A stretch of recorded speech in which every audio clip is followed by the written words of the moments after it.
प्रदेश के जो इलेक्शन है खाली हिंदू मुस्लिम गाय गोबर मंदिर मस्जिद अगर हम मुसलमानों के अंदर दहशत पैदा कर देंगे। उत्तर प्रदेश की जो 125 सीटें हैं, अबे बावलो हमारे ओखला में 5-5 करोड़ के तो फ्लैट बिकते हैं।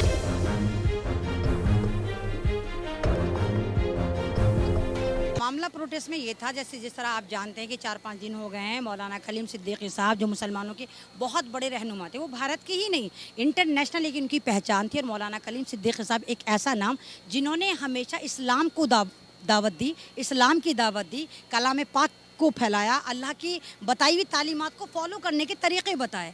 मौलाना खलीम सिद्दीकी साहब एक ऐसे इंसान हैं कि अगर उनके पास से 6-7 घंटे आप किसी मेरे नॉन मुस्लिम भाई को बिठा दीजिए, वो भी ला इलाहा कलमा पढ़ता हुआ निकलेगा, या कलमा भी ना पढ़े वो ये कहता ज़रूर निकलेगा, अल्लाह वल्लाह इस्लाम इतना अच्छा होता है, वल्लाह इस्लाम को मानने वाले ऐसे भी लोग होते हैं। क्योंकि आज के ज़माने में जो हमें इस्लाम नज़र आता है, जो लोग नज़र आते हैं वो अहमदीन, मोहम्मदीन, फजरुद्दीन इस नाम के नज़र आते हैं, वो इस्लाम से कोसों दूर होते हैं। लेकिन मौलाना खलीम सिद्दीकी साहब ने एक मैसेज दिया दुनिया को कि देखो ये जो हम फजूल खर्ची करते हैं, ये जो हम लग़वियात करते हैं, जो हम आपस में भाईचारे को ख़त्म करते हैं, हमारा इस्लाम इस वाली बात की सीख नहीं देता। आप देखिए उत्तर प्रदेश में इलेक्शन है और उत्तर प्रदेश के जो इलेक्शन है वो इस सरकार इसी बिहाफ पर जीतेगी कि खाली हिंदू मुस्लिम गाय गोबर मंदिर मस्जिद तीर त्रिशूल तलवार के बेस पे उत्तर प्रदेश की जो सरकार है वो वहाँ के इलेक्शन जीतना चाहती है। अब कभी तो मस्जिदों को टारगेट करा जाता है, कभी मदरसों को टारगेट करा जाता है, कभी मुस्लिम युवाओं को टारगेट करा जाता है, कभी मुस्लिम युवाओं को मॉब लिंचिंग करके मारा जाता है। अब ये देख रहे हैं कि मुसलमान तो बोलने को तैयार नहीं है, मस्जिद शहीद कर दो नहीं बोलते, कलाम पाक की तौहीन कर दो नहीं जागते, मदरसों पे अटैक कर दो नहीं जागते। अब इन्होंने सोचा कि हल्के हल्के हल्के अब इनके रहनुमाओं को उठाना शुरू करते हैं, क्योंकि ये तो जागेगी नहीं कौम, सोई भी कौम है। सबसे पहले अटैक इन्होंने करा, आप देखिए उमर गौतम साहब पे करा। उमर गौतम साहब को भी उठे हुए इतने दिन हो गए, कोई उन पे कार्रवाई नहीं। इल्ज़ाम क्या लगाते कि जबरन इस्लाम कबूल करवा रहे थे। मुसलमानों की परसेंटेज क्या है? मात्र 25%। मुसलमानों की औकात क्या है भारत में? 0। नल्ला नहारी बेच रहे हैं, ठेले लगा रहे हैं, कपड़े बेच रहे हैं, जूते बेच रहे हैं। इससे ज़्यादा मुसलमानों की औकात नहीं है, इससे ज़्यादा मुसलमानों के पास कोई बिजनेस नहीं है। बिजनेस किसके पास है? तमाम के तमाम मेरे नॉन मुस्लिम भाई पे। अबानी जितनी टाटा बिरला अंबानी सारे कौन है? ये तमाम के तमाम मेरे नॉन मुस्लिम के हाथ में, RSS के हाथ में।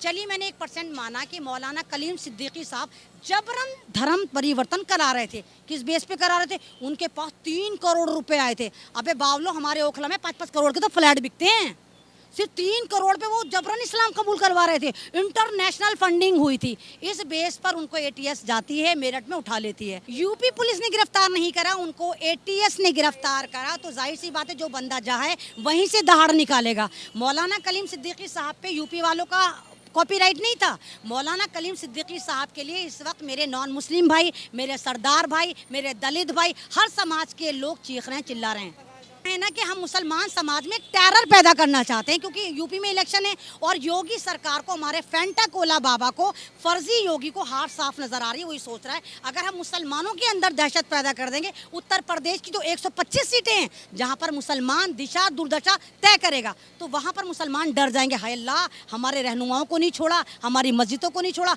तो हम डर जाते हैं, हम योगी से डर जाते हैं। तो ये डर की राजनीति, इसके अलावा कुछ नहीं है। और आप देखिए कि एक मुझे तो ये पॉजिटिव साइन लगता है, मौलाना खलीम सिद्दीकी साहब जिस जेल में जाएंगे, खुदा की कसम वहां पर क्रिमिनल को ना कहलवा दे ला इलाहा इल्लल्लाह मोहम्मदुर रसूलुल्लाह, तो आप देखिए कि मैं मानूंगी नहीं इस वाली बात को। मौलाना खलीम सिद्दीकी साहब जहां जाते हैं वहां पर एक गूंज देकर आते हैं कि इस्लाम एक ऐसा रास्ता है जो सीधी दिशा में जाता है, इस्लाम एक ऐसा रास्ता है जो आपको सादगी पर लेके जाता है। ये आंदोलन अलग अलग तरीके से अलग अलग जगह, हर जगह प्रोटेस्ट चल रहे हैं। अभी शाहीन बाग वाले जितने बेचारे, जितनी जिसकी हैसियत होती है, हम जितनी कैपेसिटी में, कैपेबिलिटी में चिल्ला सकते हैं उतना चिल्ला नहीं। लोकल लोगों ने यहाँ पे निकाला तो माशाल्लाह देखिए हज़ारों की तादाद में यहाँ लोग जमा हुए। उत्तर प्रदेश में भी निकलना है, दिल्ली के अलग अलग जगहों पर निकलना है। आप देखिए इस वक्त सोशल मीडिया पर सबसे ज़्यादा जस्टिस फॉर मौलाना खलीम सिद्दीकी साहब ट्रेंड कर रहा है। हर एक बंदे को पता है कि उनकी आप वीडियो उठा कर देखिए, उतनी प्यारी प्यारी, इतनी मीठी मीठी बातें करते हैं। वो खुद कहते हैं कि हम जो हैं सब एक हैं, कोई हिंदू कोई मुसलमान नहीं, सबके खून एक हैं। बस कुछ भटके हुए लोग हैं जिनको सही रास्ते पे आना। अभी आप देखिए एक वीडियो बहुत वायरल हो रही है जो देश की सच्चाई के ऊपर लगी है, और वो कई दलित भाई हैं वो खुद कह रहे हैं कि वो मौलाना खलीम सिद्दीकी साहब से मिलने गए, मौलाना खलीम सिद्दीकी साहब के यहाँ उनको पानी पेश करा गया। वो जो मेरे दलित भाई हैं उन्होंने 2 घूंट पिए और पानी के गिलास को रख दिया। मौलाना खलीम सिद्दीकी साहब उस गिलास को उठाते हैं और पूरा पानी खुद पी जाते हैं। तो वहाँ पर उसकी आंख में आंसू आते हैं कि भाई मुसलमानों का इतना बड़ा धर्मगुरु दलित समाज का झूठा पानी पी रहा है। तो वहाँ पर वो बिल्कुल एकदम ऐसे हो गए कि निशब्द हो गए कि उनके समझ में नहीं आया क्या करें, क्योंकि भीमराव अंबेडकर साहब जब एक पंडित जी को पानी पेश कराए थे मदन मालवीय को, तो उन्होंने कहा था तू अछूत है। जब हसरत मोहानी को ये वाली बात पता चली थी, हसरत मोहानी वही जो कानपुर की तरफ के थे, बहुत बड़े फ्रीडम फाइटर थे, हसरत मोहानी ने भीमराव अंबेडकर को अपने यहाँ अफ्तार पार्टी पर बुलाया और उनके साथ एक ही बर्तन में खाकर कहा था कि मियाँ हमारे यहाँ नहीं। टारगेट करा जा रहा है, स्टेप बाय स्टेप टारगेट करा जा रहा है, चाहे मुसलमान हो, चाहे दलित हो, चाहे किसान हो।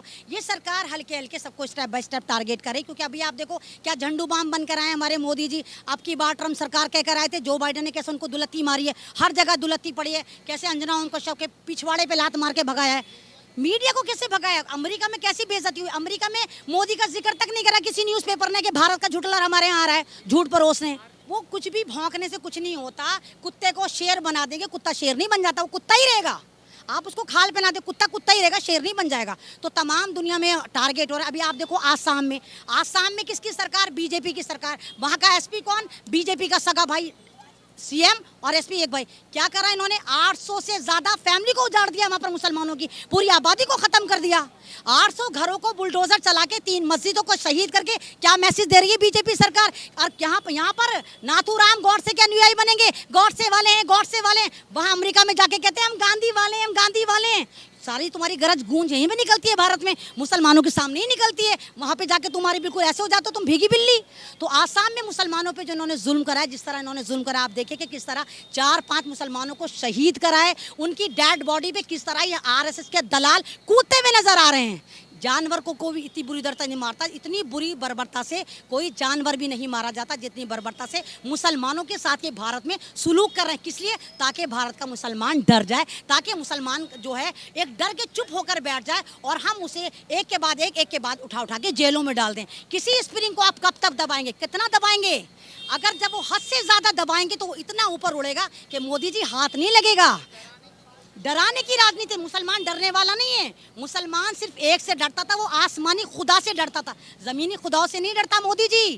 फेंटाकोला बाबा लिख के रख लो, जितना जुल्म करोगे मुसलमान उतनी ही तेजी से उतर कर आएगा, उतनी ही तेजी से उभर कर आएगा। जो अगर आपको पसंद आया हो तो इसे लाइक करें, कमेंट करें, शेयर करें और हाँ, हमारे चैनल को सब्सक्राइब करना ना भूलें, ताकि देश विदेश से जुड़ी खबरें आप मिस ना करें। क्योंकि कोरोना काल में 2 गज दूरी, मास्क है जरूरी। नमस्कार।